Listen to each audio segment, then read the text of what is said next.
Peace of Jesus Christ Ministries. Divine Peace Time. தெய்வீக சமாதான நேரம். ஆண்டவராய் இயேசு கிறிஸ்துவின் இனிய நாமத்திலே வேதத்திலிருந்து ஒரு சில காரியங்களை வசனத்தை தியானித்து விட்டு உங்களுக்காக நான் ஜெபிக்க விரும்புகிறேன். அப்போஸ்தலர் 10ஆம் அதிகாரம் 38ஆம் வசனத்தில் ஆண்டுடைய வார்த்தையை சொல்லுகிறது. இயேசு கிறிஸ்து இந்த உலகத்திலே வாழ்ந்த பொழுது அவர் நன்மை செய்கிறவராக அவர் சுற்றி திரிந்தார். இயேசு கிறிஸ்து நன்மை செய்யும்படி இந்த பூவுலகத்துக்கு வந்தார். மத்தேயு 11:28 வாசிக்கிறோம். வருத்தப்பட்டு பாரம் சுமக்கிறவர்களே, நீங்கள் எல்லாரும் என்னிடத்திலே வாருங்கள், நான் உங்களுக்கு இளைப்பாறுதல் தருவேன்னு இயேசு கிறிஸ்து அவர் சொல்ல. பல பிரச்சனை மனுஷ வாழ்க்கையில் அநேக பிரச்சனைகள் உண்டு. பிரச்சனை இல்லாத ஒரு மனிதன் இருப்பாங்கன்னா ரொம்ப கஷ்டம்.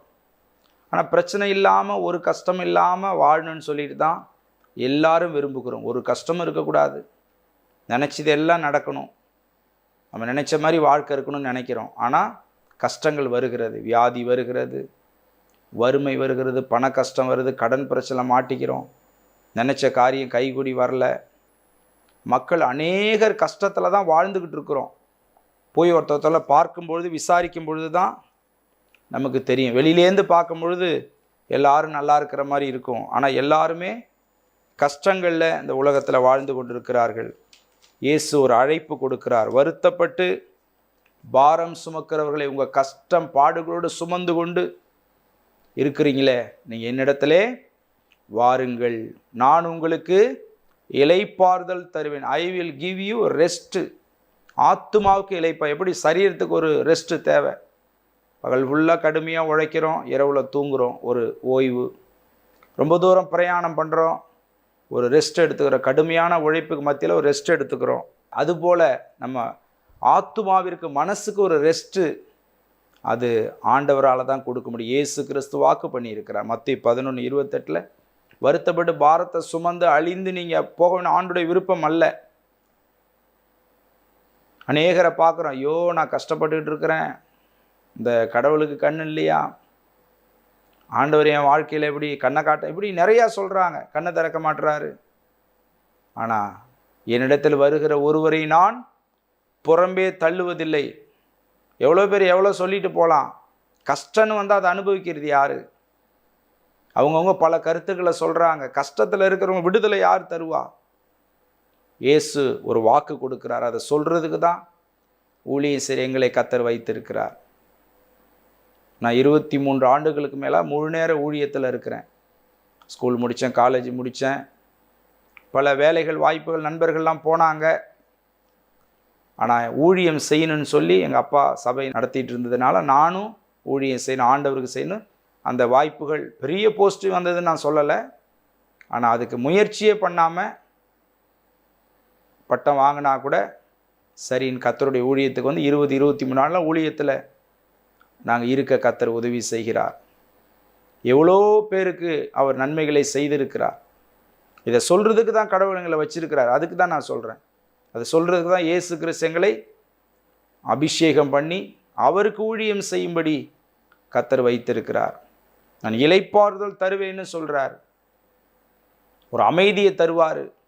நன்மை செய்ய வந்த இயேசு கிறிஸ்து அவர் இந்த உலகத்திலே வாழ்ந்த பொழுது 2000 வருஷத்துக்கு முந்தைய இயேசு கிறிஸ்து தேவனுடைய குமாரனாக இந்த உலகத்திலே மனு அவதாரம் எடுத்து வந்தார். 33 வருஷம் இந்த உலகத்திலே வாழ்ந்தார். 3.5 வருஷம் ஊழியம் செய்தார். மொத்தம் 33 வருஷம் அவர் சுற்றி திரிந்து கொண்டே இருந்தார். வியாதியஸ்தர்களை கண்டபொழுது மனதுருகினார். குருடரை பார்க்கும்பொழுது நம்ம மனதுருகுவோமா, நம்ம நேசிப்போமானே சொல்ல முடியாது. அவர் நேசித்தார். கண்ணை திறந்து பார்வை கொடுத்தார். முடவர்களுக்கு நடக்க உதவி செவிடர்களுக்கு அற்புதம் செய்தார். அவர் வாழ்ந்த பொழுது அவர் செய்த ஒரு அற்புதத்தை நம்ம கொஞ்சம் தியானிச்சுட்டு ஜெபிக்க விரும்புகிறேன். மத்தேயு 8ஆம் அதிகாரம் வாசிக்கும் பொழுது பைபிளில் அவர் மலையிலிருந்து இறங்கின பொழுது திரளான ஜனங்கள் அவருக்கு பின் சென்றார்கள். அப்பொழுது குஷ்டரோகி ஒருவன் வந்து அவரை பணிந்து, ஆண்டவரே உமக்கு சித்தமானால் என்னை சுத்தமாக்க உம்மால் ஆகும் என்றான்.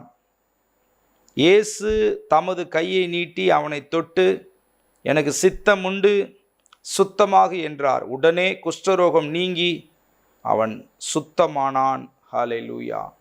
தேவாதி தேவனுக்கு மகிமை உண்டாவது. அவர் குஷ்டரோகி. இப்போலாம் குஷ்டரோகிகளை நம்ம அதிகமாக பார்க்க முடியறதில்ல. நிறையா மருத்துவம் மாத்திரை அது சுகம் ஆயிருக்கு. ஆனால் ஒரு காலத்தில் குஷ்டரோகம் பெரிய, அது சொல்லவே முடியாது. அதை நம்ம தொலைக்காட்சியில் சொல்ல முடியாது. அவங்கள சரிசமமாக எல்லாரும் பழக மாட்டாங்க.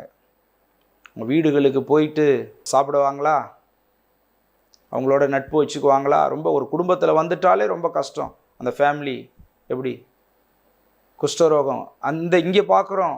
வேதாகம காலங்களில் அவங்க ஊருக்கு வெளியில் ஒதுக்கி வைக்கப்பட்டிருப்பார்கள். எந்த ஃபங்க்ஷன் அவங்க ஒரு இருக்கிறதுக்கு இல்லாமல் இருக்கலாம். அப்படிப்பட்ட ஒரு குஷ்டரோகி இயேசு கிறிஸ்துவை கண்டு இயேசுவின் மனதுருக்கத்தை அவன் பார்க்குறான். இயேசு அற்புதங்களை செய்கிறவர்னு அவன் கேள்விப்படுறான். வியாதிகளை சுகமாக்குறாரு, அற்புதங்களை செய்கிறாரு. கல்யாண வீட்டுக்கு போய் தண்ணீரை திராட்சரசமாய் மாற்றாரு, குறைவை நிறைவாக்குறன்னு அவரை குறித்து கேள்விப்படுகிறான். கேள்விப்பட்டு வாசிக்கிறோம், அவரை பணிந்து கொண்ட, ஆண்டவரே உமக்கு சித்தமானால் என்னை சுத்தமாக்கும் அப்படின்றான். என்ன அர்த்தம்? நான் குஷ்டரோகத்தில் இருக்கிறேன், கஷ்டப்பட்டுட்டு இருக்கிறேன், உங்களுடைய சித்தம் இருந்தால் எனக்கு சுகம் தாருன்றான். இயேசு சொல்கிறார், அப்படியா அப்படின்லாம் சொல்ல. உடனே பதில் வருகிறது, எனக்கு சித்தம் உண்டு, நீ சுகமாக வாழணுன்னு தான் தேவனுடைய சித்தம். இங்கே வாசிக்கிறோம், அவர் கையை நீட்டி அவனை தொட்டு, குஷ்டரோகி அவர் தொடுறாரு, கையை நீட்டி அவனை தொட்டு, எனக்கு சித்தம் உண்டு, நீ சுகமாக ஆரோக்கியமாக இருக்கணும், எனக்கு சித்தம் உண்டு, சொஸ்தமாகன்னு சொல்லி அவனை என்ன பண்ணுறாரு, சுத்தமாகன்னு சொல்லி அவனை தொடுறார். உடனே குஷ்டரோகம் நீங்கி அவன் பரிபூர்ண சுகத்தை அவன் பெற்றுக்கொள்கிறான். எவ்வளோ பெரிய மகிழ்ச்சி, எவ்வளோ பெரிய ஆனந்தம் அவனுடைய வாழ்க்கையில் வந்திருக்கும். வாழ்க்கை கட்டப்பட்டது. இன்றைக்கி நீங்கள் எந்த வியாதியோடு இருக்கலாம், எந்த பிரச்சனைகளோடு இருக்கலாம். இந்த உலகத்தில் தேவன் மனுஷனை படைச்சி நீ கஷ்டத்தோடு பாடுகளோடு நீ போராட்டத்தில் வாழணும்னு அவர் சித்தம் இல்லை. நீ சுகமாக இருக்கணும்னு தான் அவர் விரும்புகிறார். கஷ்டப்படுத்துறதுக்கே கடவுள் படைக்கலை நம்மளை. ஆனால் நம் மனுஷன்தான் பிசாசுக்கு கீழ்ப்படிந்து பிசாசை அழிக்காமல் வச்சிருக்கிறார். ஏன் பிசாசை வச்சிருக்கிறார், அழிக்க வேண்டியதானு கேட்காதீங்க. பிசாசுக்கு அழிவு உண்டு. அவன் யாருன்னா தேவனாலே உருவாக்கப்பட்ட ஒரு தூதர் தான். அவன் கீழ்ப்படியாமல் தள்ளப்பட்டு போட பண்ணினாலே அவன் பிசாசாக மாறிட்டான். கண்ணுக்கு தெரிஞ்சு அவன் பூதம் மாதிரி வர்றதில்லை. யோவான் 10 இருக்க, திருடன் திருடவும் கொல்லவும் அழிக்கவும் வருகிறான் என்று வேறொன்றுக்கும் வரமாட்டான். இன்றைக்கி பிசாசு பல விதங்களிலே கிரியை செய்து கொண்டிருக்கிற மனுஷ வாழ்க்கையில் இயேசு கிறிஸ்துவனுடைய கிரியைகளை அழிக்கும்படி வந்தார். நானோ அவைகளுக்கு ஜீவன் உண்டாயிருக்கவும் அந்த ஜீவன் பரிபூர்ணப்பட வந்த ஜீவனே இயேசு கிறிஸ்து கொடுத்தார்.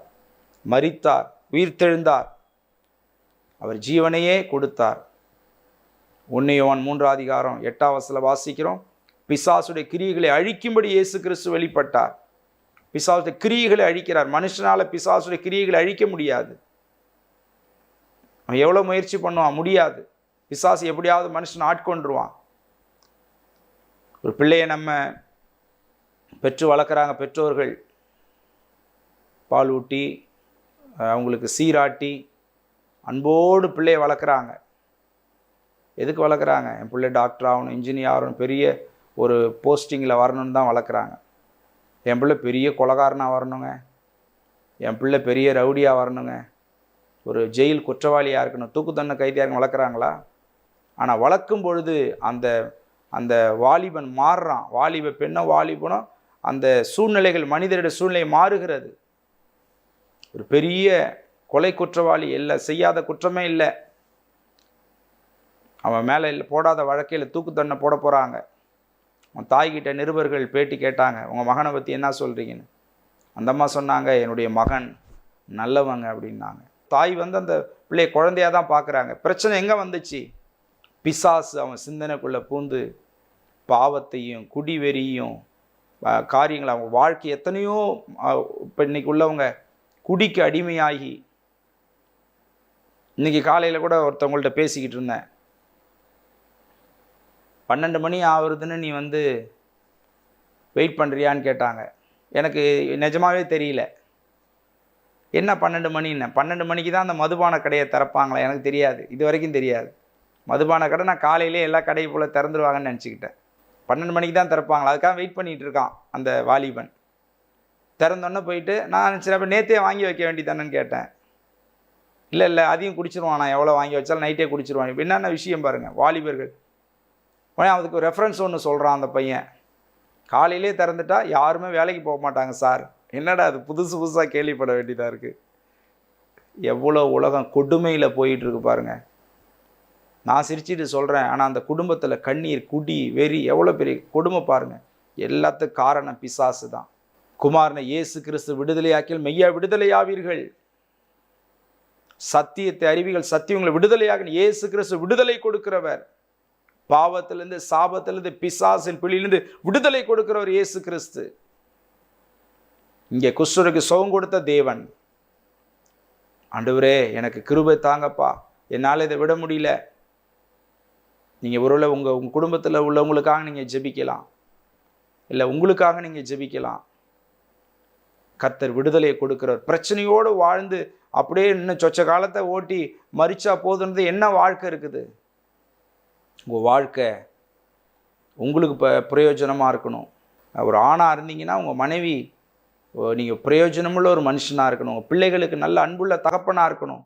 உங்கள் பெற்றோர்களுக்கு நல்ல பிள்ளைகளாக இருக்கணும். உங்கள் நண்பர்களுக்கு வாங்க நண்பா எப்படி இருக்கீங்க, ஏன் வரமாட்டுறீங்க அப்படி கேட்கணும். உங்களை ஒரு விசேஷித்த மனிதர்களாக நீங்கள் வாழணும். அது எப்படி வாழ முடியும்? இயேசு கிறிஸ்து அப்படி மாற்றுவார். விசேஷித்த மனிதராக நம்மை மாற்றுவார். ஏசப்பாட இருதயத்தை ஒப்பு கொடுக்கணும். யோவான் 1:12 அவருடைய நாமத்தின் மேல் இயேசு கிறிஸ்துவின் விசுவாசம் உள்ளவர்களாய் இயேசு கிறிஸ்துவை ஏற்றுக்கொண்டல் எத்தனை பேர்களோ, யாரெல்லாம் இருதயத்தை ஏற்றுக்கொண்டார்களோ அத்தனை பேர்களும் பிள்ளைகளாகும்படி அதிகாரம் கொடுத்தார். ஏசப்பா எனக்குள்ள வாங்க. நீங்கள் சொல்ல வேண்டியது அதான். அதை சொல்றதுல தான் பிரச்சனை இருக்கு. எவ்வளோ பேர் வந்து எங்களுக்காக ப்ரேயர் பண்ணீங்க பிரதர்ன்னு சொல்றாங்க. நாங்கள் ப்ரேயர் பண்ணுறோம், ஏசப்பா இன்னும் நீங்கள் சொல்லுங்கன்னா அதை அந்த இயேசுன்ற வார்த்தையை சொல்றதுக்கு அவங்களுக்கு ஏதோ தயக்கம். இல்லை நீங்களே பண்ணீங்க, இல்லை கொஞ்சம் தயவு செய்து ஏசப்பா கிருபை தாருன்னு சொல்லும் பொழுது அவர் கிருபைகளை தருகிறார். அவர் இரக்கத்தை கொடுக்கிறார், அவர் அபிஷேகத்தை கொடுக்கிறார். அவர் ஏற்றுக்கொள்ளும் பொழுது உள்ள வரார், பாவ சிந்தனைகளை மாற்றுகிறார். நீங்கள் சபைக்கு போய் ஜெபிக்கும்போது சபையில் என்ன நடக்குது? ஏன் சத்தம் போடுறாங்க? ஏன் அல்லேலூயான்னு சத்தம் போடுறாங்க? என்ன நடக்குது சபைக்குள்ள? அங்கே கர்த்தருடைய வல்லமை வருகிறது. நான் சபையில் அந்த அந்நிய பாஷை பேசும்பொழுது தமிழ் உள்ள நம்ம தான் அந்நிய பாஷை எதுக்கு பேசுகிறோம்? பாஷைகளை பேசுகிறோம். அது ஒரு மொழி தான், அது கர்த்தர் கொடுக்குற மொழி. ஏன் சில பேர் வெக்கப்படுவாங்க, கிண்டல் பண்ணுவாங்க. அதை நான் சபையில் சொல்லுவேன், அந்நிய பாஷை பேச நீங்கள் வெக்கப்படக்கூடாது. நம்ம வாழ்க்கை வெக்கப்படுற அளவுக்கு நம்ம இருக்கக்கூடாது. அந்நிய பாஷை பேச தப்பு கிடையாது, அதை பேசுறதுக்கு போய் வெக்கப்படக்கூடாது. துதிக்க வெக்கப்படக்கூடாது, கையை தட்டி சத்தம் போடுற தப்பு கிடையாது. எவ்வளோ நேரம்? 10 நிமிஷம் 15 நிமிஷம் தான் சத்தம் போடுவாங்க சபையில். சத்தம் போட்டுக்கிட்டே இருக்க மாட்டாங்க. துதிச்சு பாடி ஆராதிக்கும் போது கர்த்தருடைய வல்லமை வருகிறது, கிருபை வருகிறது, பலன் வருகிறது, அபிஷேகம் வருகிறது. அவங்க வெளியில வந்து தூய்மையாய் வாழக்கூடிய சிந்தனையை ஆண்டவர் இயேசு கிறிஸ்து கொடுக்கிறார். அதனால தான் சத்தம் போடுறாங்க, துதிக்கிறாங்க, கத்துறாங்க, ஆராதிக்க. ஏன் சத்தம் போடுறாங்க கிறிஸ்தவர்கள்? பைத்தியம் முடிச்சா? இல்லை, பைத்தியம் போல சபைக்குள்ள சத்தம் போட்டா கூட உங்க வாழ்க்கை அவங்க சிறப்பானவர்களாய் மாறுகிறது. போலீஸ் ஸ்டேஷன் போனா கூட போயிட்டு, ஐயா நாங்கள் வந்து ஒரு கிறிஸ்தவ போதகர், அப்படியா உட்காருங்கன்றாங்க. கிறிஸ்தவர் சர்ச்சுக்கு வர அப்படியா மதிக்கிறாங்க. ஏன்னா சபைக்கு வரவங்க முடிஞ்ச வரைக்கும் நல்லவங்களா இருப்பான்ற நம்பிக்கை அவங்களுக்குள்ள இருக்குது. அப்போ அந்த ஜெபம், அந்த வேதம், அந்த சபைக்கு போய் கர்த்தருடைய கடவுளுடைய வார்த்தையை கேட்டு ஜெபம் பண்ணி அதுபடி கர்த்தருடைய கிருபை, அருள், அவருடைய அபிஷேகத்தை விட்டு வாழும் பொழுது கர்த்தர் சிறப்பான மனிதனாக, சிறப்பான மனுஷியாக கர்த்தர் நம்மை மாற்றுகிறார். உங்களுக்காக நான் ஜெபிக்கிறேன். என்னோடு கூட நீங்கள் ஜெபத்தில் நீங்கள் கலந்து கொள்ளுங்கள். கண்ணை மூடி ஜெபிக்கும் பொழுது கர்த்தர் உங்கள் வாழ்க்கையில நன்மைகளை செய்வார். பரிசுத்தமுள்ள எங்கள் பரலோக தகப்பனே, இந்த வேளையிலே உம்முடைய சமூகத்தில் எங்கள் இயேசப்பாவுடைய நாமத்திலே வந்திருக்கிறோம் பிதாவே. இந்த நிமிஷ நொடிவருடைய கிருபை, இரக்கம், தயவு எங்களை நடத்தி வந்துக்காக நன்றி. இந்த கேட்ட வார்த்தைகளுக்காக நன்றி செலுத்துகிறோம். வார்த்தையின் மீது நடத்துங்க. இதை பார்க்கிற எத்தனையோ பேர் ஆண்டவரே, அவர் பல கஷ்டங்கள் இருக்கிறாங்க. விடுதலை தாரும் ராஜா.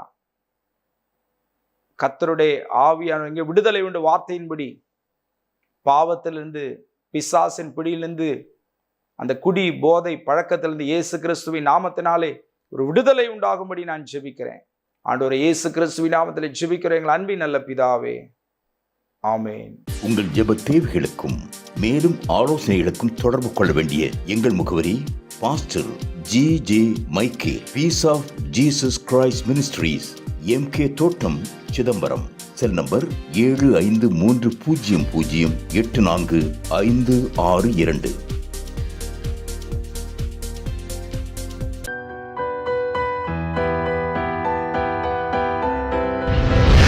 கர்த்தர் உங்களை ஆசீர்வதிப்பாராக.